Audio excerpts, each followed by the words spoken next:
Now अब हम पढ़ेंगे, अच्छा बिफोर गोइंग ऑन फर्दर एक हम फिफ्थ पॉइंट और नोट करेंगे कि कभी भी, क्योंकि जितने भी ट्रिग्नोमेट्रिक रेशियोज हैं वो तो एक रेशियो है, एक वैल्यू है। तो जैसे अगर साइन थीटा है, साइन थीटा एक रेशियो है परपेंडिकुलर अपॉन हाइपोटेन्यूज, तो अगर हम इसकी कोई पावर रेस करते हैं, जैसे हम कहते हैं साइन थीटा का होल स्क्वायर कर रहे हैं, तो मतलब क्या होगा, इस रेशियो का भी होल स्क्वायर कर रहे हैं, तो क्या लिखेंगे, P square upon H square, perpendicular का स्क्वायर अपॉन हाइपोटेन्यूज का स्क्वायर। इंपॉर्टेंट चीज ये है कि साइन थीटा का होल स्क्वायर जो लिखा है, we can also write this in another way. कैसे लिख सकते हैं, साइन स्क्वायर थीटा। ऐसे अगर हमें कॉस क्यूब थीटा लिखना है तो कॉस थीटा का होल क्यूब लिखेंगे या क्या लिख दें, कॉस क्यूब थीटा। तो इन जनरल जैसे अगर हमें लिखना है tan थीटा की पावर n, तो हम क्या लिखेंगे, tan n थीटा। अच्छा, this is different, this is not same as tan theta की पावर n। यहां हमने एंगल की पावर थीटा की और फिर tan लिया है, यहां हमने tan थीटा की पावर n की है, मतलब जो भी tan थीटा की वैल्यू थी उसका पावर n किया है ये।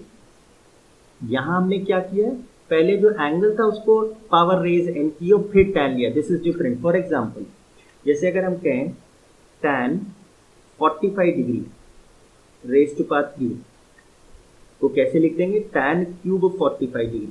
अब tan 45 की वैल्यू क्या होती थी, 1 होती थी, यानी 1 का हम क्यूब कर रहे हैं 1। लेकिन अगर हम लिखें tan 45 क्यूब, तो दिस इज डिफरेंट। अब हम क्या कह रहे हैं कि 45 का पहले क्यूब कीजिए, ऐसे ये जो वैल्यू आएगी उसका tan लीजिए, तो this is different from that. ये दोनों चीजों में अंतर है, एंगल का पावर करना या पूरे रेशियो का पावर करना इज डिफरेंट थिंग। रेशियो का पावर करेंगे तो हम ऐसे लिख सकते हैं, ठीक है। और तो ये इंपॉर्टेंट है कि ये और ये चीज हम एक ना माने, जो भी ट्रिग्नोमेट्रिक फंक्शन है पूरे फंक्शन का पावर इज डिफरेंट फ्रॉम किसी एंगल का पावर और फिर फंक्शन लिया, दिस इज डिफरेंट, ठीक है। तो जैसे अगर हमें लिखना है कोसेक 30 का पावर 5, तो I can write this as cosec raise to power 5 30 degree. ये जो 5 है ये कोसेक के ऊपर आएगी, ये एंगल के ऊपर पावर नहीं आएगी। अगर एंगल के ऊपर पावर आएगी वो डिफरेंट चीज है, ठीक है। नाउ 6 पॉइंट इज, अब हम जो हमारी जो 10th में हमने ट्रिग्नोमेट्रिक आइडेंटिटीज पढ़ी थी वो अब हम प्रूव करेंगे। तो लेट्स से हमारा एंगल है एक, ये हमारी इनिशियल साइड थी, ये हमने रोटेट कर दी, यहाँ से एक परपेंडिकुलर ड्रॉप कर दिया। अब ये एंगल किसी भी क्वाड्रेंट में, first second third fourth, that is immaterial, ये कुछ एंगल थीटा है, ये ओ है, लेट्स से ए है, ये बी है। तो लेट्स से ये साइड की लेंथ है एक्स, ये है वाई और ये है आर, ठीक है। तो लेट्स से क्योंकि ये राइट एंगल ट्राइंगल है तो इसमें पाइथागोरस तो हो ही रहा होगा apply, x square plus Y square is equal to what, r square. But what is x, X O A की लेंथ है, वाई ए बी की लेंथ है, आर ओ बी की लेंथ है। अगर ये स्ट्रक्चर है तो थीटा के सामने जो साइड है वो परपेंडिकुलर की तरह एक्ट करेगी, मतलब दिस इज व्हाट, परपेंडिकुलर। जो ओ ए है वो एडजेसेंट टू थीटा है, मतलब ये बेस की तरह काम करेगी, और ये ऑब्वियसली हाइपोटेन्यूज होगा हमारा।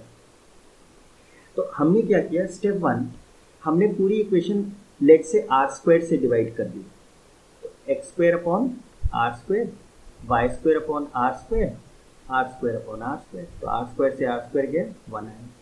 बट एक्स, अच्छा X square upon R square को हम एक्स अपॉन आर का होल स्क्वायर लिख सकते हैं, इसे हम वाई अपॉन आर का होल स्क्वायर लिख सकते हैं equals to 1। But x upon are क्या है, एक्स इज बेस और आर क्या है, हाइपोटेन्यूज, यानी बेस अपॉन हाइपोटेन्यूज का स्क्वायर, प्लस वाई क्या था, परपेंडिकुलर, और आर क्या था, हाइपोटेन्यूज, यानी परपेंडिकुलर अपॉन एच का होल स्क्वायर इज 1। लेकिन बेस अपॉन हाइपोटेन्यूज तो कॉस होता है, कॉस ऑफ थीटा, तो कॉस थीटा का स्क्वायर प्लस ये क्या होता है, साइन थीटा का square is 1। I can write this as cos square theta plus sine square theta is 1। मतलब कभी भी sine square theta plus cos square theta कहीं दिख जाए तो वो हमेशा क्या होगा, उसकी वैल्यू 1 होगी। ये थीटा कुछ, बस इंपॉर्टेंट चीज क्या है, दोनों में ये थीटा सेम होना चाहिए, बस थीटा सेम होना चाहिए। This is your first identity. Similarly अगर हम X square plus Y square is equal to R square है, इसको एक्स स्क्वायर से डिवाइड कर दें तो क्या होगा, upon x square upon x square upon x square, तो ये तो कैंसिल होकर 1 हो गया। This can be written as y upon x का whole square is equal to r upon x का होल स्क्वायर।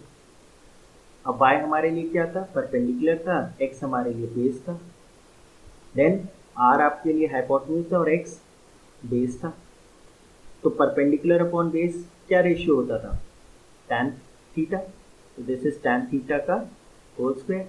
और ये क्या है, hypotenuse upon base is sec, तो सेक थीटा का होल स्क्वायर। तो I can write 1 plus tan square theta is equal to sec square. ये आपकी सेकेंड आइडेंटिटी है, ठीक है। एंड तीसरी क्या होगी, X square plus Y square is equal to R square. अब हमने क्या किया, वाई स्क्वायर से डिवाइड किया, पहले हमने आर स्क्वायर से किया था, फिर हमने दूसरे केस में एक्स स्क्वायर से किया था, तीसरे में वाई स्क्वायर से करना। तो ये कैंसिल हो गया, 1 हो गया। This can be written as x upon y का square plus 1 is r upon y का होल स्क्वायर। अब x आपके लिए क्या था, बेस था, y परपेंडिकुलर था, प्लस 1 ये हाइपोटेन्यूज था और ये परपेंडिकुलर था।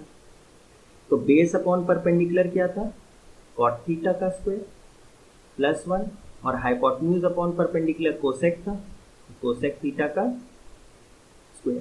तो क्या लिख सकते हैं, cot square theta plus 1 is cosec square theta. ये आपकी थर्ड आइडेंटिटी। अब ये 3 आइडेंटिटीज आप 10th में भी पढ़ चुके हैं। अब इसके बारे में थोड़ा सा बात कर लेते हैं कि sine square theta plus cos square theta equals to 1, this is true for all theta, theta की कोई वैल्यू दीजिए। 1 plus tan square theta is equal to sec square theta, ये भी ट्रू फॉर ऑल थीटा है। For all theta कौन से, true for all theta for which tan theta and sec theta are defined। अब इसका क्या मतलब है ये हम लोग आगे देखेंगे। बस हमें थीटा वो वैल्यू देनी है जो tan को भी एक्सेप्टेबल हो और sec को भी एक्सेप्टेबल हो। ऐसा नहीं कि हम कोई भी वैल्यू देना चाहे हम दे देंगे, ऐसी वैल्यू जो sec या tan को एक्सेप्टेबल नहीं फिर भी ये आइडेंटिटी होल्ड करेगी, ऐसा नहीं होगा। थर्ड है 1 plus cot square theta is equal to cosec square theta, ये थर्ड आइडेंटिटी। इस पे भी वही ट्रू है, this is true for all theta for which cot theta and cosec theta are defined. ऐसा नहीं कि आप थीटा की जो मर्जी आएगी वैल्यू वो दे देंगे और ये ट्रू हो जाए, वो वैल्यूज देनी होंगी जो कॉट को भी एक्सेप्टेबल हो और कोसेक को भी एक्सेप्टेबल हो। अगर ऐसी वैल्यू देंगे तो ये आइडेंटिटी होल्ड करेंगी, ठीक है।